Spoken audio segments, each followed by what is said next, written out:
Este documentário contém depoimentos que retratam os testemunhas de Jeová.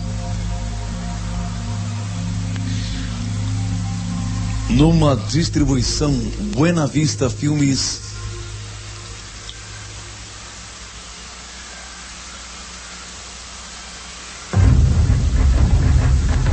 Testemunhas de Jeová, uma organização de falsos profetas. Versão brasileira Audio News. Mencione o nome Testemunha de Jeová e terá várias respostas. Normalmente vem à mente a imagem de duas pessoas batendo à sua porta em horas inconvenientes, avisando que o fim do mundo está próximo. Ou talvez você se lembre de uma história que leu nos jornais ou viu na TV de testemunhas de Jeová recusando transfusões de sangue. Quem são essas pessoas e de onde elas vêm? A Sociedade Torre de Vigia de Bíblias e Tratados, no Brooklyn, Nova York, controla as atividades das Testemunhas de Jeová em todo o mundo. Eles publicaram recentemente uma análise de sua história chamada Testemunhas de Jeová, Arautos do Reino de Deus.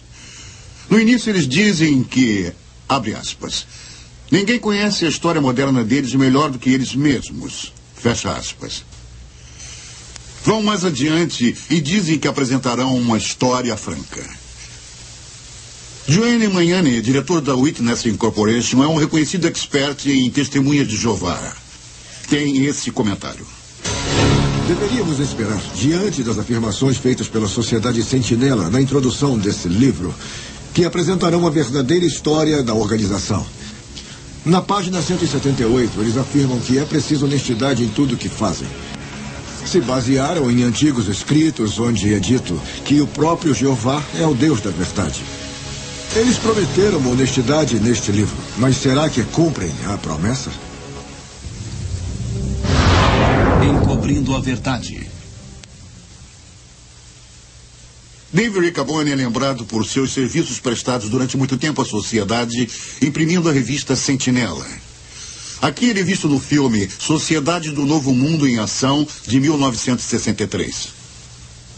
Uma coisa que me impressionava como testemunho de Jeová era a dificuldade em admitir os erros. Eu achava ótimo naquela época. Eu sabia que a sociedade tinha errado no passado, quando marcou datas para o fim do mundo e algumas eu acompanhei as maiores modificações na doutrina e às vezes me sentia chateado, mas desde criança me diziam que esse era o jeito de Jeová rever a nova vida da organização. Testemunhas de Jeová são frequentemente descritas como um culto, mas de fato negam que sejam um culto em sua publicação oficial, a Sentinela. Em sua opinião, Sr. Magnani, eles são mesmo um culto? Sim, testemunhas de Jeová se encaixam perfeitamente na definição de culto, apesar de negarem. Um culto sempre tem uma figura central forte que possui autoridade absoluta. Eles admitem no livro dos Arautos que o culto foi desenvolvido em torno de Charles Taze Russell, seu fundador.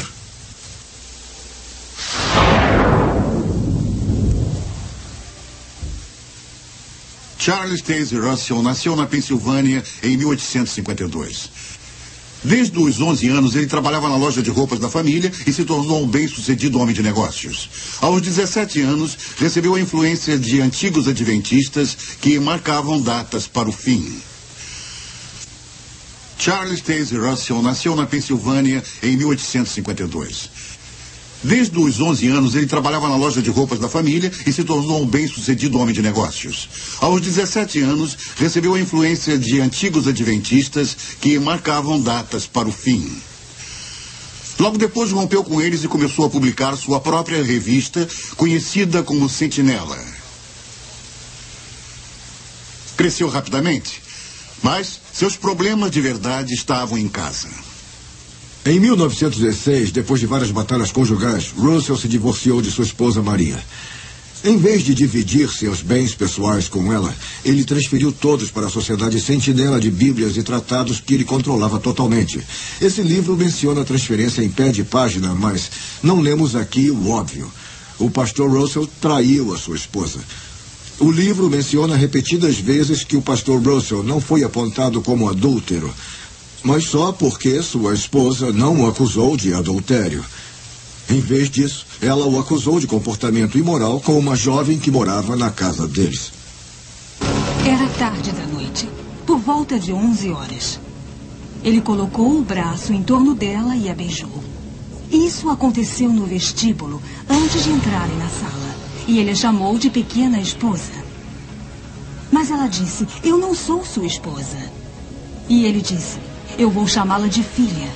E uma filha tem quase todos os privilégios de uma esposa. E que outros termos foram usados?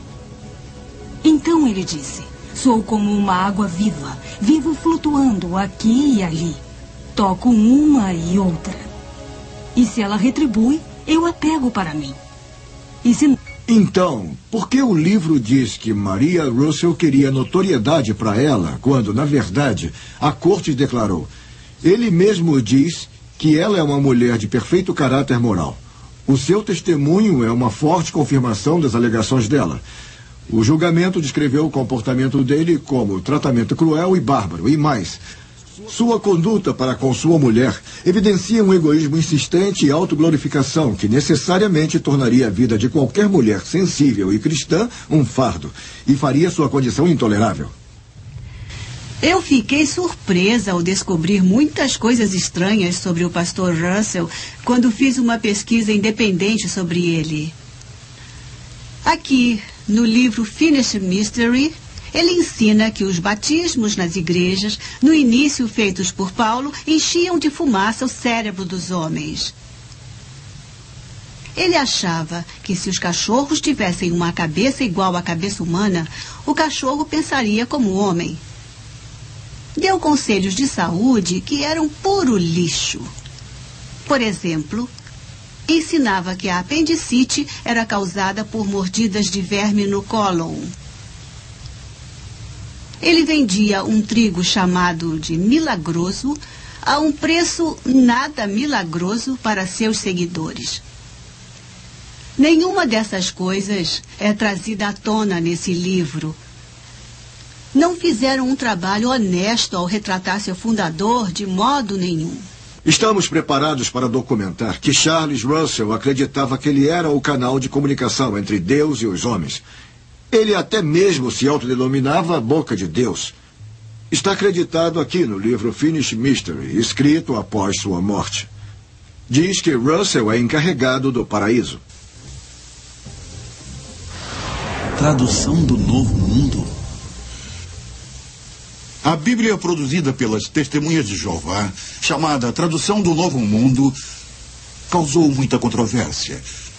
O livro dos Arautos afirma que é uma tradução literal que apresenta fielmente o que está nas escrituras originais e que todo o comitê de tradução era de ungidos espíritos cristãos, mas não revelaram seus nomes. Meu último marido, Bill, estava no quartel-general da Sociedade Sentinela trabalhando na tradução do Novo Mundo. O ex-presidente Fred Franz foi o principal responsável por essa tradução. Não era doutor e muito menos erudito em grego. E só tinha cursado 2 anos da universidade.